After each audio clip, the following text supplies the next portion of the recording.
আপনি কি কখনো ভেবেছেন কিছু মানুষ জন্ম থেকেই দুঃখে কষ্টে ভরা জীবন পায়? কেউ ভালো থাকলেও হঠাৎ সব হারিয়ে ফেলে। এইসব কষ্ট, ব্যথা বা অবিচার, এগুলোর আসল কারণ কি শুধুই ভাগ্য, নাকি এর পিছনে লুকিয়ে আছে আপনার পূর্বজীবনের অদৃশ্য হিসাব? দেখুন, পূর্বজীবন বা পূর্বজন্ম বা তার যেটাকে আমরা প্রিভিয়াস লাইফ বলি, এগুলো অনেকে মানে না। আজকের এই ভিডিওতে আমরা আলোচনা করব জ্যোতিষ মতে কষ্টের মূল কারণ, পূর্বজন্ম ও পুনর্জন্মের যোগসূত্র, কুকর্মের ফলাফলের গ্রহণগত কোনো ইঙ্গিত এবং প্রতিকার ও মুক্তির উপায়।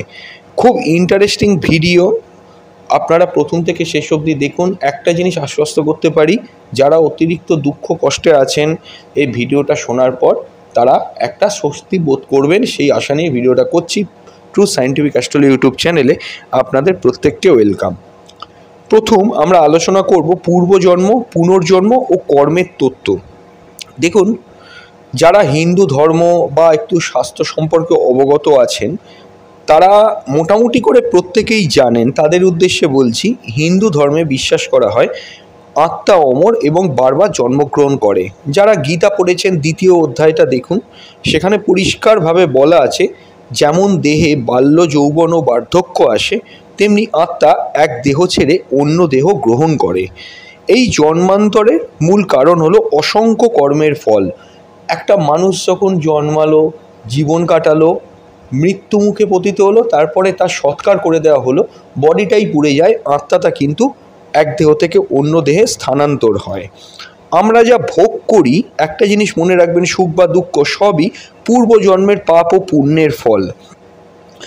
অর্থাৎ জন্ম যেমনই হোক, তা কোনো দৈব বিষয় নয়, এটি আমাদের পূর্বজন্মের কর্মকাণ্ডের যুক্তিসঙ্গত একটি ফলাফল।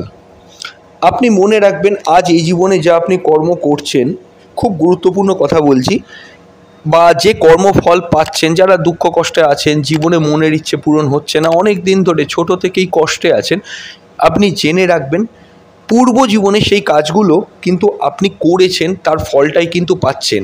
খুব সহজ কথা বলতে গেলে, ভাগ্য কথাটার মানেটা কি? ভাগ্যটা তৈরি হয় কোথা থেকে?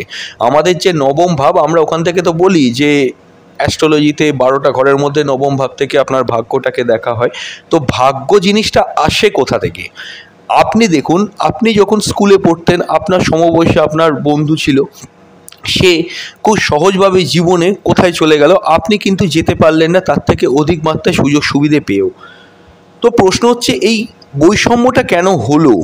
আপনারও তো যোগ্যতা ছিল, এই জিনিসটাকে আপনাকে বুঝতে হবে। দেখুন, ভাগ্য তো ঠিক আছে, কিন্তু ভাগ্যটা তৈরি করলো কে?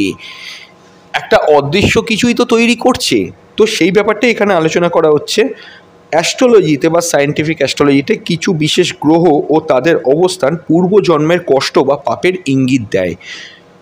এখন অবধি চ্যানেলটা সাবস্ক্রাইব না করে থাকলে চ্যানেলটা সাবস্ক্রাইব করে অল নোটিফিকেশান বেলটি কিন্তু প্রেস করে দেবেন। দেখুন, ষষ্ঠ, অষ্টম ও দ্বাদশ ঘর ভীষণ গুরুত্বপূর্ণ, এখানে একটা ইম্পর্টেন্ট রোল প্লে করে। এই ঘরগুলো দুঃখ, ঋণ, শত্রুতা ও মোক্ষের ঘর হিসেবে চিন্তা করা হয় বা ধরা হয়। যদি এই ঘরগুলোতে পাপগ্রহ যেমন শনি, রাহু, কেতু অবস্থান করে, আপনার ষষ্ঠ, অষ্টম বা দ্বাদশে, বা একটি করে গ্রহ অবস্থান করে, বা সেই গ্রহের দশা চলতে থাকে, তাহলে স্পষ্ট আপনি বুঝবেন পূর্বজন্মে আপনার কিছু ভুল কিন্তু হয়েছে। কারণ কি? এই গ্রহগুলো কিন্তু পূর্ব জীবনের কর্মকে নিয়ে আসে। রাহু কেতুকে কি বলা হয়? রাহু কেতু হচ্ছে কি? কর্মফল নিয়ন্ত্রক ছায়া। কেতু কি? কেতু হচ্ছে আপনার অতীত জীবনের স্মৃতি, যা আপনি অতীতে করে এসেছেন, সেই স্মৃতি। রাহু কি? বর্তমান জীবনের পরীক্ষা। যদি কেতু অষ্টম ঘরে থাকে, বোঝা যায় আগের জীবনে মৃত্যু বা দুর্ভাগ্যজনক কোনো ঘটনা ছিল। শনি একমাত্র গ্রহ যিনি কর্ম অনুযায়ী ফল দেন। যদি শনি ষষ্ঠ বা অষ্টম ঘরে দুর্বল হয়ে যায়, বোঝা যাবে কর্মফল বর্তমানে কষ্ট আকারে কিন্তু শাস্ত্রে পরিষ্কার বলা আছে, মহাপ্রভু বলেই গিয়েছিলেন, যে জন্মে যা করে পরের জন্মে তাই কিন্তু ভোগ করে। যদি আপনার জন্ম ছকে মনে রাখবেন, ষষ্ঠ, অষ্টম বা দ্বাদশে শনি, কেতু ও রাহু অবস্থান করে, বা কোনোভাবে দ্বিতীয়ভাবে রাহু থাকে, লগ্নে রাহু থাকে, সপ্তমে কেতু থাকে, দ্বাদশে রাহু থাকে বা কেতু থাকে, দ্বাদশে শনি খারাপভাবে থাকে, আপনি জেনে রাখবেন পূর্ব জীবনের কর্মফল এই জীবনে আপনি কিন্তু নিয়ে এসেছেন। সেটি কিন্তু কিছু খারাপ কর্ম অবশ্যই আপনার ছিল, সেই ফলটাই আপনি কিন্তু এখানে ভোগ করছেন। চতুর্থ ঘরেও যদি রাহু বা কেতুর অবস্থান হয়, চতুর্থ ঘর থেকে আমরা পরিবারটা বিচার করি, এখানেও কিন্তু কর্মফলটাই চলে আসছে। এই সকল ঘরগুলোতে যদি রাহু কেতু বা শনি অবস্থান করে, ধরে নিতে হবে পূর্ব জীবনের কর্মফল এই জীবনে আপনি ভোগ করছেন। গীতাতে পরিষ্কারভাবে বলা হয়েছে, যেমন কর্ম তেমন ফল, কর্ম না ফুরালে জন্ম কিন্তু বন্ধ হয় না। অ্যাস্ট্রোলজিতে কর্ম তিন ধরনের হয়। এক হচ্ছে সঞ্চিত কর্ম, যেটা আপনি নিয়ে এসেছেন, অর্থাৎ পূর্ব জীবনের সঞ্চয়, প্রারব্ধ কর্ম, এ জন্মে ফলভোগ করছেন। আর 3 নম্বর হচ্ছে ক্রিয়মান কর্ম, এই জন্মে আপনি যা করছেন সেটা কর্মভাব থেকে বিচার করা হয়। এই যে ষষ্ঠ, অষ্টম বা দ্বাদশ ঘরের কথা বলছি, সেই অষ্টম ঘর থেকে আমরা যেগুলো দেখি, মৃত্যু, গোপন পাপ, অতীত জীবনের অভিশাপ। দ্বাদশ ঘর থেকে দেখা হয় ব্যয়, বিচ্ছেদ, কারাগার, নির্বাসন, আগের জীবনের কোনো ঋণ। ষষ্ঠ ঘর থেকে দেখা হয় রোগ, শত্রুতা, ঋণ এবং কর্মের জটিলতা। স্পষ্টতই বুঝতে পারা যাচ্ছে, যেটুকু ভিডিওটা শুনলেন, যে পূর্ব জীবনের কর্মফল এই জীবনে কিন্তু আপনাকে ভোগ করতে হবে। এবার আমরা আলোচনা করব রাশিভিত্তিক পূর্ব জীবনের কষ্ট। আপনার যে রাশিটি হয়েছে এই জীবনে, পূর্ব জীবনে কোন কর্মফলের কারণে এই রাশি আপনি পেয়েছেন, একদম কেস স্টাডি করে এই জিনিসটি বার করা হয়েছে। অনেক এক্সপিরিয়েন্স অ্যাস্ট্রোলজার এটিকে বার করেছেন, সেগুলি আমি বলছি। যদি আপনার মেষ রাশি হয়, অতিরিক্ত রাগ বা হিংসার কারণে আপনার মেষ রাশি হয়েছে। বৃষ রাশি হলে অতিরিক্ত ভোগবিলাস ও অপব্যবহারের ফলে আপনার বৃষ রাশি হয়েছে। মিথুনের ক্ষেত্রে বলবো মিথ্যা অপপ্রচার।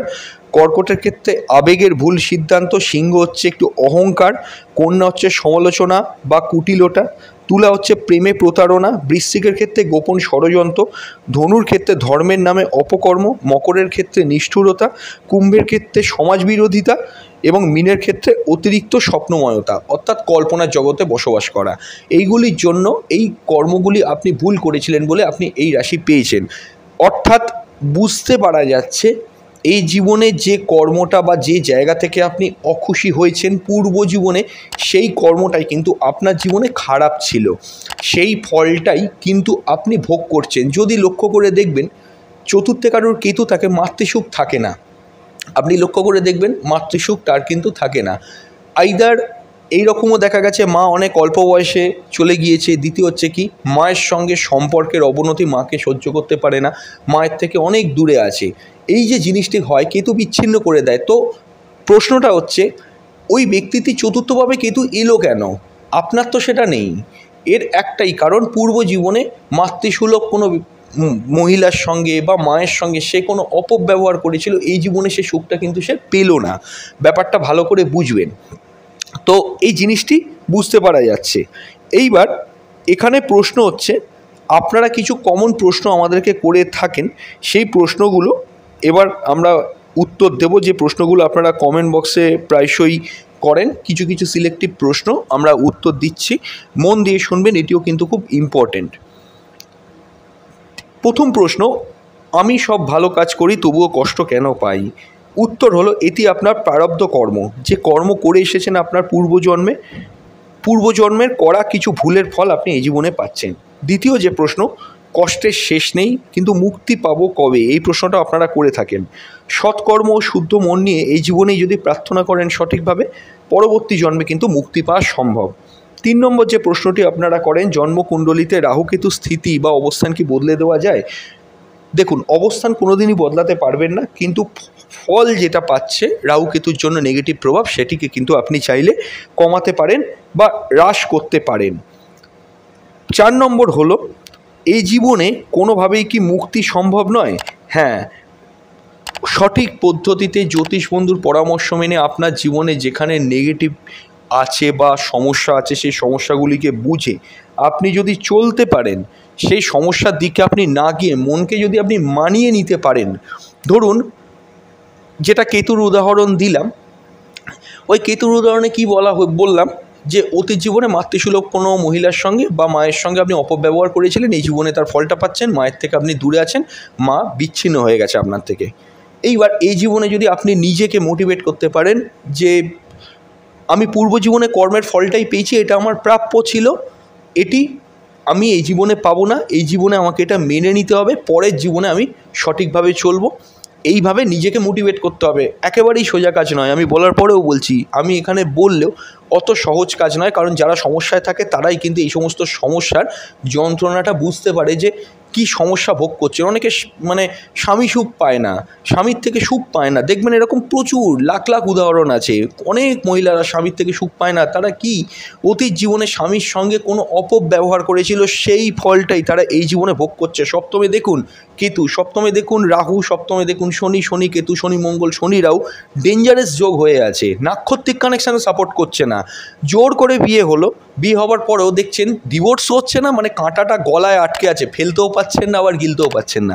পূর্ব জীবনের কর্মফল আপনাকে কিন্তু মেনে নিতে হবে, ঈশ্বরের প্রতি ভরসা রাখতে হবে। যদি ঈশ্বরের প্রতি, অনেকে যারা নাস্তিক হয় ঈশ্বরের প্রতি ভরসা থাকে না, আমি ভরসা করতে তাদেরকে বলবো না, কিন্তু আমি বলবো নর্মাল পদ্ধতিতে জিনিসটা মেনে নিন।